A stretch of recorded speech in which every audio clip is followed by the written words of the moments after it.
Hi guys, let's continue with our settings. So let's go to settings and now we will look at edit page. Now edit page is basically here you can change the template. So if earlier, let's say you selected services, um, you can change the template. The first time when you create your page, Facebook will automatically select a template based upon the category you have selected. And think of these templates as templates for a website. So let's say um, there is a insurance agency. Now that agency will have some different menu options like codes, maybe free codes, and some blog posts around insurance. Whereas if there is a restaurant, that place will have different kind of menu option. They will have menu options, specials, things like that. So here by default, Facebook has selected services for us, but we don't have to bother. We can change it based on service. These are the pages which Facebook has automatically added to our page, or rather these are the menu options and the pages. So if you close it, we can simply add a tab here, and then we can do it manually. Groups, live video, notes, ads. Let's But usually I will suggest you to go ahead with uh, use default tabs because these are really good. Now let's say we want to change it. So instead of service, here we can change it to business, venues, non-profit, politicians, restaurants, cafes, shopping, video creator. There are a lot of options available to us. We can select any options from here. Let's select business, apply template.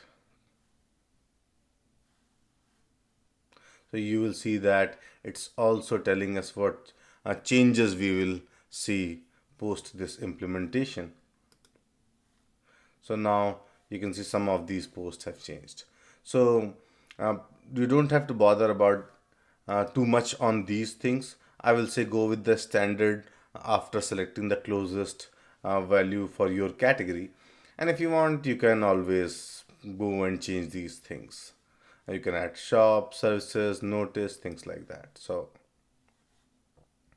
if you want, you can use this option to get more information about your template. And then we have the post attribution. So you can see that when you create a page, uh, Facebook will assign you the admin role, and that admin role, and it will also, of course, create the page, and then it will also have your personal profile. So in my case, this is my personal profile and the profile of the page. So by default, it will automatically select the profile which is coming from the page. But if you want to change, you can change it to your own personal profile. So whatever you like. So whatever you select here will basically means that if I share a link here on my page, it will appear as D. You can say that it's showing as digital marketing. Whereas I can change all these options. These are my other pages, but if I want, I can use my profile. If you don't have any other page, then it will show you the page and your own profile. But this option here in the setting is like default option, so you don't have to select any value there. It will simply assign the post to the selected role here. And then you have the notifications are good. Default settings are fine. You should get notified for any changes made on your page. Then you have the messenger platform. Again, I will talk about Messenger in one of my later videos, so let's leave it right now. Then we have the page roles. Page roles are basically, again, if you create, when you create, you are assigned as admin. If you want, you can change these value here, but it needs at least one admin. So right now it won't allow me. But if you want, you can add a new person here, as admin, editor, moderator, advertiser, analyst, and live contributor. So this is good if you have more than one team members who can handle these things. Then this page will show you the number of the people who have liked it. Then you have a preferred page audience. Now this is one option which is really very important for your optimization. So let's say this is basically this is where you will customize your settings so that Facebook knows your target audience. So when you add values here, Facebook will display your page to relevant people. So you can see that we have these four options in the location. Everyone in this location, people who live in this location, recently in this location, traveling to this location. Let's say you want to focus country or some specific city. You can target all of that. If you want to exclude any, you can exclude that from here. You can also customize the age groups if you have a preference there. You can select the gender, and then you have the interest. So in my case, it is digital marketing. So you can select something like just whatever keyword you can think of, whatever words you usually use to refer to your industry, just enter that, because once you enter that, Facebook will display the suggestions. So let's say we select digital marketing here. Now you can see that Facebook has automatically started to display all these options here. So these are suggestions. If you want, you can go to browse and manually select, but that's a very lengthy process. It's better to use the interest.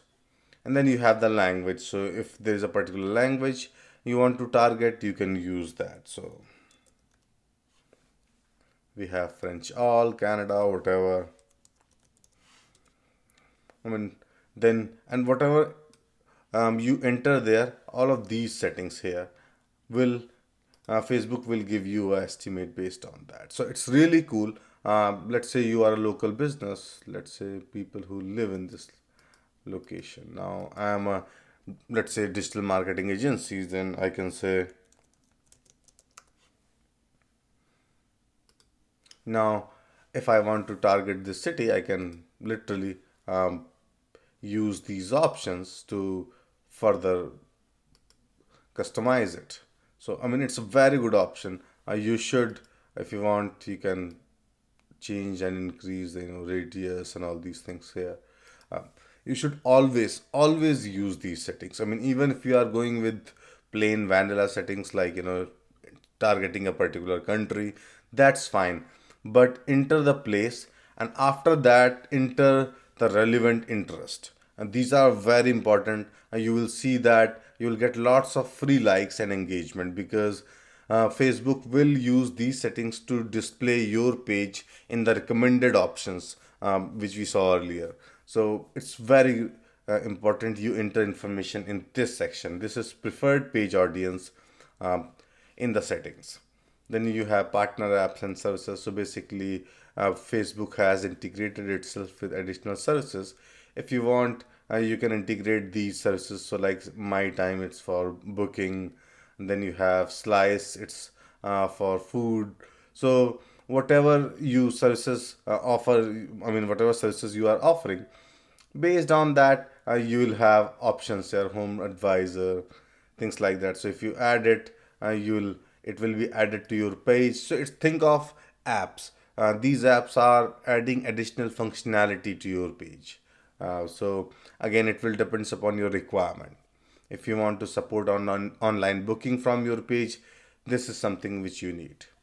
But if it's a generic page which is used for branding, awareness, engagement, and then conversion, a lot of us may not need it. I mean, we may simply drive traffic. But if you are in local business, I mean, think, let's say, a restaurant or some kind of broker, I think see if you can use it. And then you have the branded content. So basically, if you are displaying any branded content on your page, you can use this option here. So branded content is a post that features or is influenced by a business partner for an exchange of value. So it's like, let's say you are a celebrity and you want to um, use your page for monetizing purpose. You want to endorse your product, so you can use this option here. And then this is the Instagram integration. So if you have Instagram ID, and I will suggest you to create one if you don't have, you will simply click on the login and it will show you a pop-up, add your username, password, and it will integrate. So it's a very good option, you should use it. Then you have featured. So basically, let's say you have one other page which you want to promote on your page, so you can add it here, but first you have to like that page as your profile. So once you do that, you will be able to like it and add it here. And then you have cross posting. Cross posting is again, let's say I want to automatically post content on one of my other page, so I can do that. So if I select my page, it will automatically now whatever content I add on this page will be posted on that. This page hasn't added yours. So yeah, I mean, this basically means that I have to go back on this page and go to same settings and add this page there. So cross posting it good when you have multiple pages on the same subject. So let's say I have 2 pages, 3 pages on digital marketing. I mean, instead of posting separately on these pages, I can simply enable cross posting and manage them from one page. This is the inbox. So if anybody have any support request, it will be here. And then we have payments. Facebook support Stripe and PayPal, so you can integrate it. And this will this currency, you can see in my case it's US dollar. It would be disabled because Facebook will automatically select the currency based on your location. So PayPal is usually the preferred option in US and Asia, but Stripe is also very popular, especially in European countries. So depending upon your preferred option, you can select here. So, and then you have the calendar settings. And remember, some of these tabs will again be different based on the category of your page and the template of your page. So if you think you need something and which is missing, you can always go back and change the template. Though I don't think you will have any problems with these settings, because as I mentioned, these are the common settings and the most important one. I mean, I will say the most important setting for you is preferred page audience. So spend some time entering data here. So that's it for the settings. Now we will go back to page and cover some more stuff, so which I will talk about that in my next video. Thank you.